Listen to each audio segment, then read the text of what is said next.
कार्तवीर्य द्वादशनामस्तोत्रम्। कार्तवीर्यार्जुनो नाम राजा बाहुसहस्रवान्। तस्य स्मरणमात्रेण गतं नष्टं च लभ्यते। कार्तवीर्यः खलद्वेषी कृतवीर्यसुतो बली। सहस्रबाहुशत्रुघ्नो रक्तवासाधनुर्धरः। रक्तगन्धो रक्तमाल्यो राजा स्मर्तुरभीष्टदः। द्वादशैतानि नामानि कार्तवीर्यस्य यः पठेत् सम्पदस्तत्र जायन्ते जनस्तत्र वशं गतः। आनयत्याशु दूरस्थं क्षेमलाभयुतं प्रियं। कार्तवीर्यमहाबाहो सर्वदिष्टविबर्हण। सर्वं रक्ष सदा तिष्ठ दुष्टान्नाशय पाहि माम्। सहस्रबाहु सशरं महितं सचापं रक्ताम्बरं रक्तिकिरीटकुण्डलं। चोरादिदुष्टभयनाशं निष्टदं तं ध्यायेत् महाबलविजृम्भितकार्तवीर्यं। यस्य स्मरणमात्रेण सर्वदुःखक्षयो भवेत्। यन्नामानि महावीर्यश्चार्जुनः कृतवीर्यवान्। हैहयाधिपतेः स्तोत्रं सहस्रावृत्तिकारितं। वाञ्छितार्थप्रदं नॄणां स्वराज्यं सुकृतं यदि। इति कार्तवीर्यद्वादशनामस्तोत्रम्। कार्तवीर्य द्वादशनामस्तोत्रम्। कार्तवीर्यार्जुनो नाम राजा बाहुसहस्रवान्। तस्य स्मरणमात्रेण गतं नष्टं च लभ्यते। कार्तवीर्यः खलद्वेषी कृतवीर्यसुतो बली। सहस्रबाहुशत्रुघ्नो रक्तवासाधनुर्धरः। रक्तगन्धो रक्तमाल्यो राजा स्मर्तुरभीष्टदः। द्वादशैतानि नामानि कार्तवीर्यस्य यः पठेत् सम्पदस्तत्र जायन्ते जनस्तत्र वशं गतः। आनयत्याशु दूरस्थं क्षेमलाभयुतं प्रियं। कार्तवीर्यमहाबाहो सर्वदिष्टविबर्हण। सर्वं रक्ष सदा तिष्ठ दुष्टान्नाशय पाहि माम्। सहस्रबाहु सशरं महितं सचापं रक्ताम्बरं रक्तिकिरीटकुण्डलं। चोरादिदुष्टभयनाशं निष्टदं तं ध्यायेत् महाबलविजृम्भितकार्तवीर्यं। यस्य स्मरणमात्रेण सर्वदुःखक्षयो भवेत्। यन्नामानि महावीर्यश्चार्जुनः कृतवीर्यवान्। हैहयाधिपतेः स्तोत्रं सहस्रावृत्तिकारितं। वाञ्छितार्थप्रदं नॄणां स्वराज्यं सुकृतं यदि। इति कार्तवीर्यद्वादशनामस्तोत्रम्। कार्तवीर्य द्वादशनामस्तोत्रम्। कार्तवीर्यार्जुनो नाम राजा बाहुसहस्रवान्। तस्य स्मरणमात्रेण गतं नष्टं च लभ्यते। कार्तवीर्यः खलद्वेषी कृतवीर्यसुतो बली। सहस्रबाहुशत्रुघ्नो रक्तवासाधनुर्धरः। रक्तगन्धो रक्तमाल्यो राजा स्मर्तुरभीष्टदः।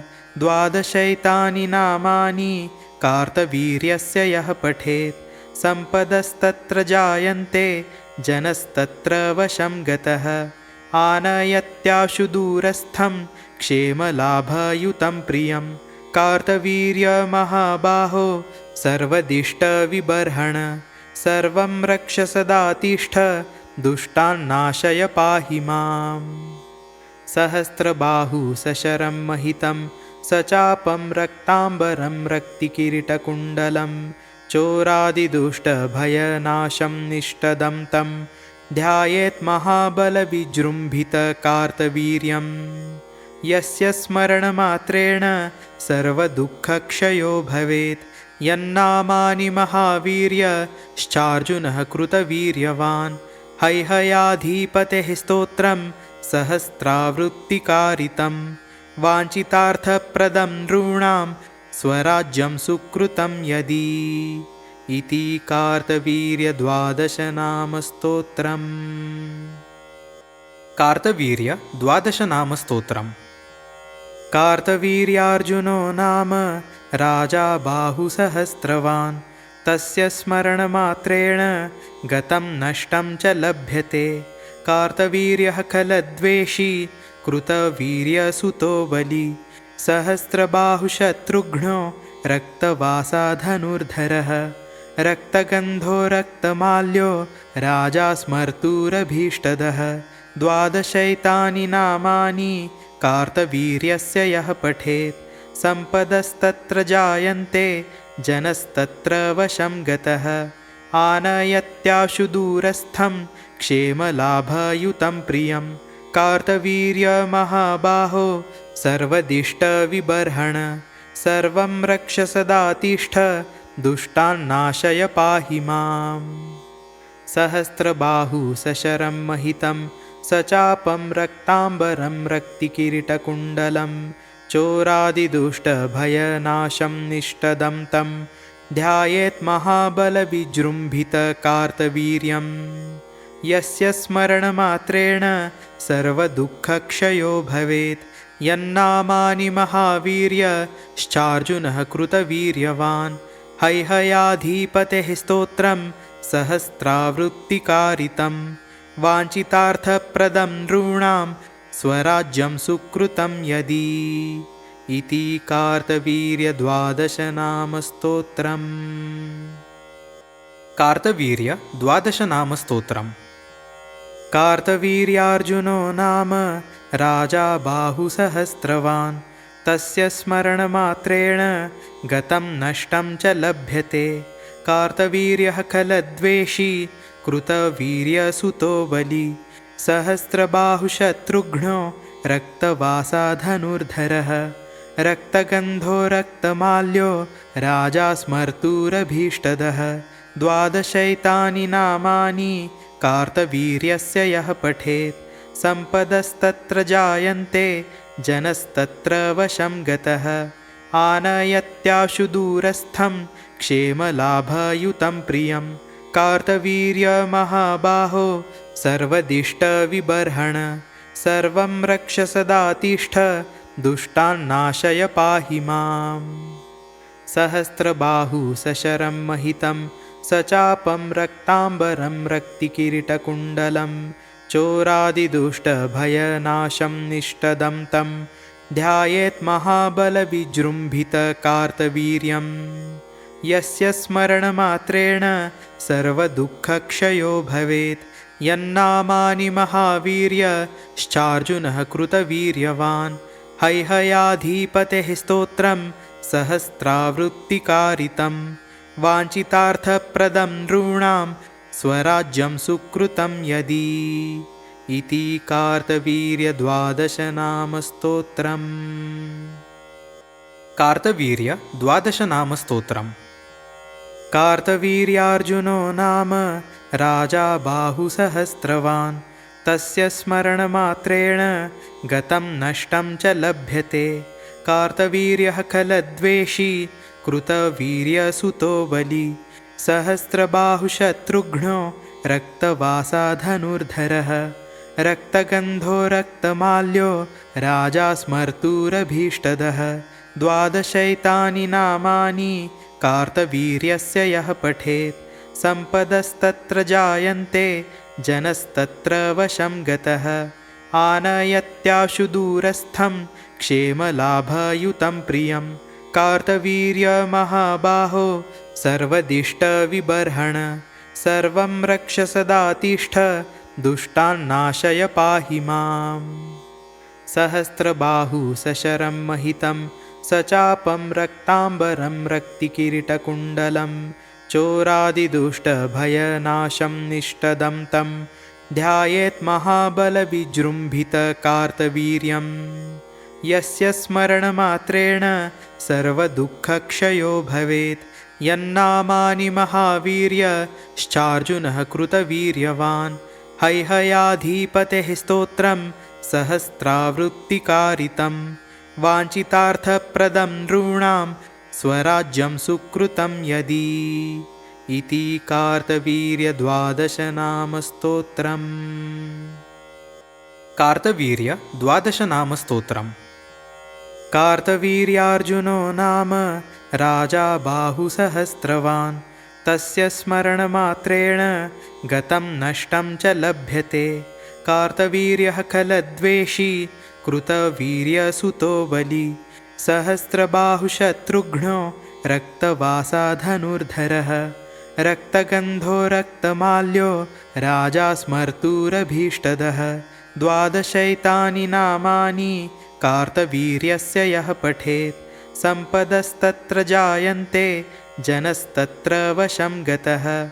आनयत्याशु दूरस्थं क्षेमलाभयुतं प्रियं, कार्तवीर्यमहाबाहो सर्वदिष्टविबर्हण। सर्वं रक्ष सदा तिष्ठ, दुष्टान्नाशय पाहि माम्। सहस्रबाहु सशरं महितं, सचापं रक्ताम्बरं रक्तिकिरीटकुण्डलं, चोरादिदुष्टभयनाशं निष्टदं तं ध्यायेत् महाबलविजृम्भितकार्तवीर्यं। यस्य स्मरणमात्रेण सर्वदुःखक्षयो भवेत्, यन्नामानि महावीर्यश्चार्जुनः कृतवीर्यवान्। हैहयाधिपतेः स्तोत्रं सहस्रावृत्तिकारितं, वाञ्छितार्थप्रदं नॄणां स्वराज्यं सुकृतं यदि। इति कार्तवीर्यद्वादशनामस्तोत्रम्। कार्तवीर्य द्वादशनामस्तोत्रम्। कार्तवीर्यार्जुनो नाम राजा बाहुसहस्रवान्, तस्य स्मरणमात्रेण गतं नष्टं च लभ्यते। कार्तवीर्यः खलद्वेषी कृतवीर्यसुतो बली, सहस्रबाहुशत्रुघ्नो रक्तवासाधनुर्धरः। रक्तगन्धो रक्तमाल्यो राजा स्मर्तुरभीष्टदः। द्वादशैतानि नामानि कार्तवीर्यस्य यः पठेत्, सम्पदस्तत्र जायन्ते जनस्तत्र वशं गतः। आनयत्याशु दूरस्थं क्षेमलाभयुतं प्रियं, कार्तवीर्यमहाबाहो सर्वदिष्टविबर्हण। सर्वं रक्ष सदा तिष्ठ, दुष्टान्नाशय पाहि माम्। सहस्रबाहु सशरं महितं, सचापं रक्ताम्बरं रक्तिकिरीटकुण्डलं, चोरादिदुष्टभयनाशं निष्टदं तं ध्यायेत् महाबलविजृम्भितकार्तवीर्यं। यस्य स्मरणमात्रेण सर्वदुःखक्षयो भवेत्, यन्नामानि महावीर्यश्चार्जुनः कृतवीर्यवान्। हैहयाधिपतेः स्तोत्रं सहस्रावृत्तिकारितं, वाञ्छितार्थप्रदं नॄणां स्वराज्यं सुकृतं यदि। इति कार्तवीर्यद्वादशनामस्तोत्रम्। कार्तवीर्य द्वादशनामस्तोत्रम्। कार्तवीर्यार्जुनो नाम राजा बाहुसहस्रवान्, तस्य स्मरणमात्रेण गतं नष्टं च लभ्यते। कार्तवीर्यः खलद्वेषी कृतवीर्यसुतो बली, सहस्रबाहुशत्रुघ्नो रक्तवासाधनुर्धरः। रक्तगन्धो रक्तमाल्यो राजा स्मर्तुरभीष्टदः। द्वादशैतानि नामानि कार्तवीर्यस्य यः पठेत्, सम्पदस्तत्र जायन्ते जनस्तत्र वशं गतः। आनयत्याशु दूरस्थं क्षेमलाभयुतं प्रियं, कार्तवीर्यमहाबाहो सर्वदिष्टविबर्हण। सर्वं रक्ष सदा तिष्ठ, दुष्टान्नाशय पाहि माम्। सहस्रबाहु सशरं महितं, सचापं रक्ताम्बरं रक्तिकिरीटकुण्डलं, चोरादिदुष्टभयनाशं निष्टदं तं ध्यायेत् महाबलविजृम्भितकार्तवीर्यं। यस्य स्मरणमात्रेण सर्वदुःखक्षयो भवेत्, यन्नामानि महावीर्यश्चार्जुनः कृतवीर्यवान्। हैहयाधिपतेः स्तोत्रं सहस्रावृत्तिकारितं, वाञ्छितार्थप्रदं नॄणां स्वराज्यं सुकृतं यदि। इति कार्तवीर्यद्वादशनामस्तोत्रम्। कार्तवीर्य द्वादशनामस्तोत्रम्। कार्तवीर्यार्जुनो नाम राजा बाहुसहस्रवान्, तस्य स्मरणमात्रेण गतं नष्टं च लभ्यते। कार्तवीर्यः खलद्वेषी कृतवीर्यसुतो बली, सहस्रबाहुशत्रुघ्नो रक्तवासाधनुर्धरः। रक्तगन्धो रक्तमाल्यो राजा स्मर्तुरभीष्टदः। द्वादशैतानि नामानि कार्तवीर्यस्य यः पठेत्, सम्पदस्तत्र जायन्ते जनस्तत्र वशं गतः। आनयत्याशु दूरस्थं क्षेमलाभयुतं प्रियं, कार्तवीर्यमहाबाहो सर्वदिष्टविबर्हण। सर्वं रक्ष सदा तिष्ठ, दुष्टान्नाशय पाहि माम्। सहस्रबाहु सशरं महितं, सचापं रक्ताम्बरं रक्तिकिरीटकुण्डलं, चोरादिदुष्टभयनाशं निष्टदं तं ध्यायेत् महाबलविजृम्भितकार्तवीर्यं। यस्य स्मरणमात्रेण सर्वदुःखक्षयो भवेत्, यन्नामानि महावीर्यश्चार्जुनः कृतवीर्यवान्। हैहयाधिपतेः स्तोत्रं सहस्रावृत्तिकारितं, वाञ्छितार्थप्रदं नॄणां स्वराज्यं सुकृतं यदि। इति कार्तवीर्यद्वादशनामस्तोत्रम्। कार्तवीर्य द्वादशनामस्तोत्रम्। कार्तवीर्यार्जुनो नाम राजा बाहुसहस्रवान्, तस्य स्मरणमात्रेण गतं नष्टं च लभ्यते।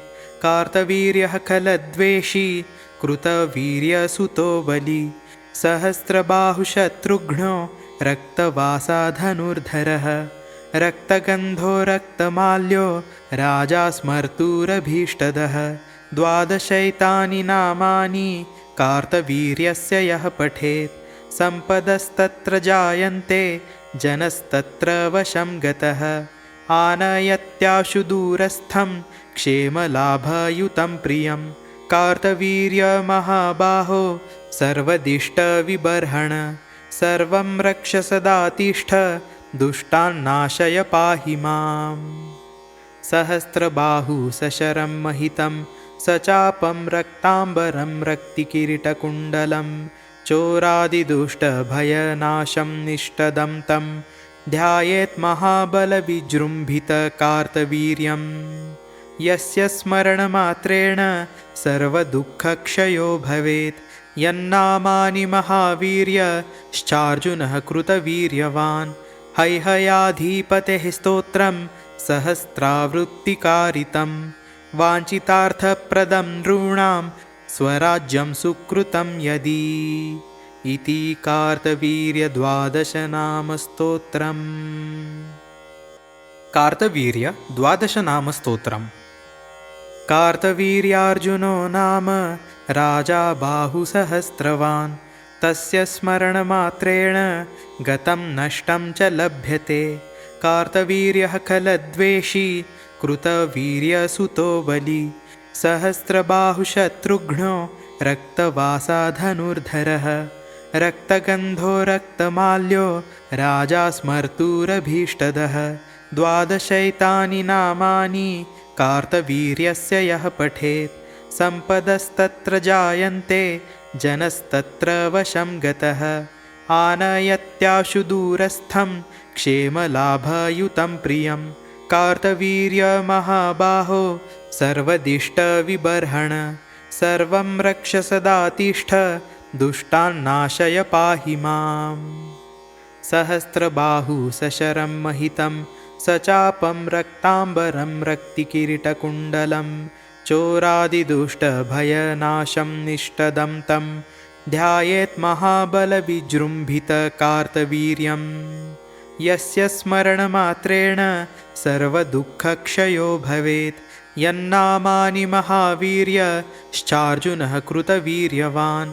हैहयाधिपतेः स्तोत्रं सहस्रावृत्तिकारितं, वाञ्छितार्थप्रदं नॄणां स्वराज्यं सुकृतं यदि। इति कार्तवीर्यद्वादशनामस्तोत्रम्।